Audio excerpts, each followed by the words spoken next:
วิธีลบបំបាត់โรគចរណែនโรគចរណែនគឺជាជំងឺផ្លូវចិត្តដ៏អាក្រក់មួយដែលនាំមនុស្សឲ្យងប់ងល់និងវង្វេងវង្វាន់បំផ្លាញទំនាក់ទំនងល្អរវាងគ្នានឹងគ្នាកើតការខឹងក្រោធទោសៈមោហៈជាដើមដេកកើតទុក្ខមិនស្រណុកខ្លួនព្រោះមិនអាចធ្វើបានដូចគេធ្វើនៅអំពើបាបអកុសលជួបសេចក្តីវិនាសអន្តរាយបាត់បង់សេចក្តីសុខទាំងផ្លូវកាយទាំងផ្លូវចិត្តបំផ្លាញការអភិវឌ្ឍនិងការរីកចម្រើនខួរក្បាលបំផ្លាញការឈានឡើងនិងការឆ្ពោះទៅដល់វឌ្ឍនភាពโรគចរណែនគឺជាជំងឺដ៏អាក្រក់បើមនុស្សម្នាក់បណ្ដោយឲ្យវាកើតមាននិងដុះក្នុងចិត្តគំនិតឬក៏ក្នុងស្ថាប័ន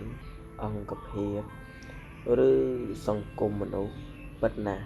គឺវេទនាហើយโรគចរណែននេះគឺនឹង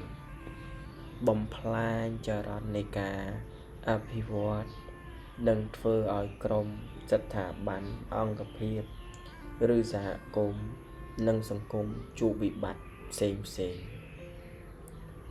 មេរោគមួយនេះនឹងរីករាយភាយ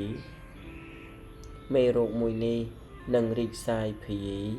និងដុះដាលដល់សង្គមហើយនាំដល់ការជន់ពន្លិចគ្នានាំដល់ការឈឺនាំដល់ការចាត់បុគ្គលឬក្រុមមនុស្សជាសត្រូវឬបន្លាក្នុងភ្នែកដែលថាត្រូវតែកម្ចាត់និងបំផ្លាញចោលនាំដល់ការគិតគូរយ៉ាងអាក្រក់រកវិធីជន់ពន្លិចក្តិចត្រួយ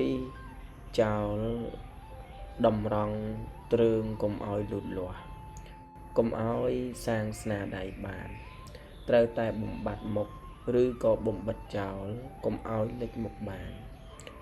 បង្កើតវិនាសកម្មដល់ក្រុមស្ថាប័នអង្គភាពសហគមន៍ឬក៏សង្គមមនុស្សដ៏ជាក់ច្បាស់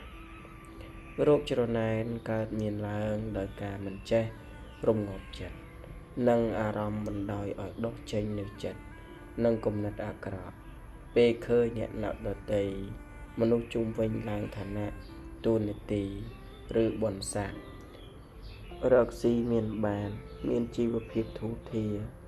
មានរូបសម្រស់ស្រស់ស្អាតមានការងារល្អរៀននឹងពូកែ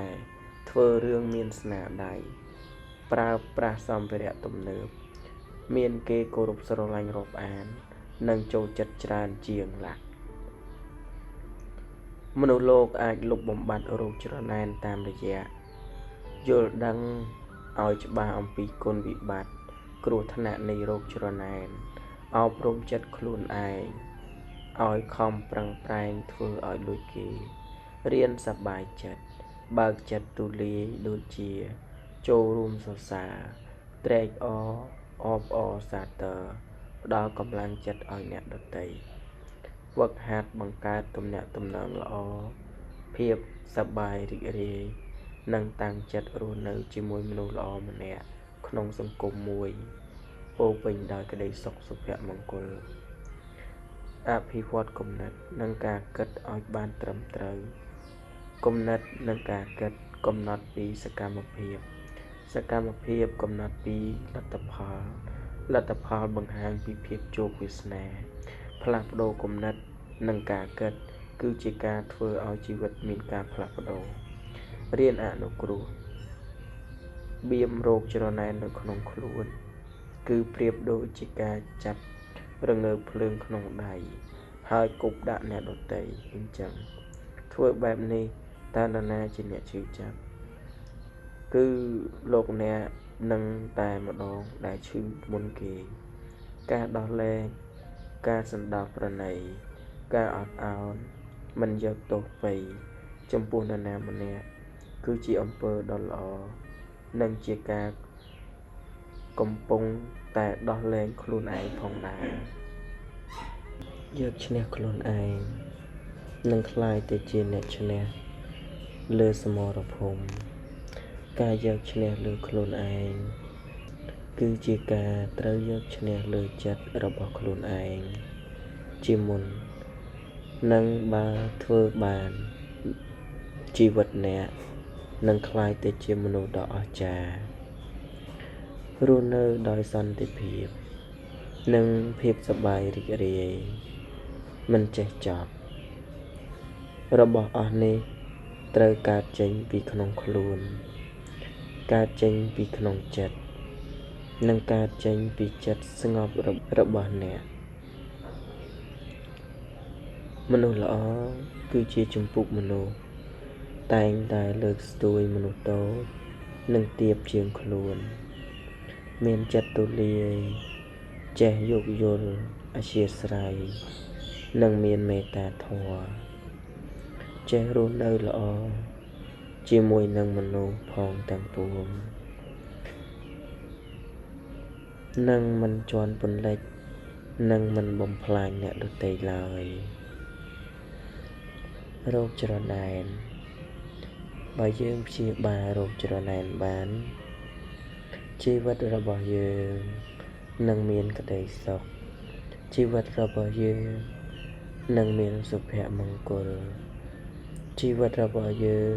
នឹងស្រស់ថ្លារស់នៅកុំច្រណែនគេមានប៉ុន្មានធ្វើប៉ុណ្ណឹងមានប៉ុន្មានហូបប៉ុណ្ណឹងទៅធ្វើអ្វីឲ្យអស់កម្លាំងកាយចិត្តរបស់យើងទៅកុំច្រណែនគេអីសមត្ថភាពយើងបានតែប៉ុណ្ណឹងតែតាមអ្វីដែលយើងធ្វើទៅចោះសូមអនុមោទនា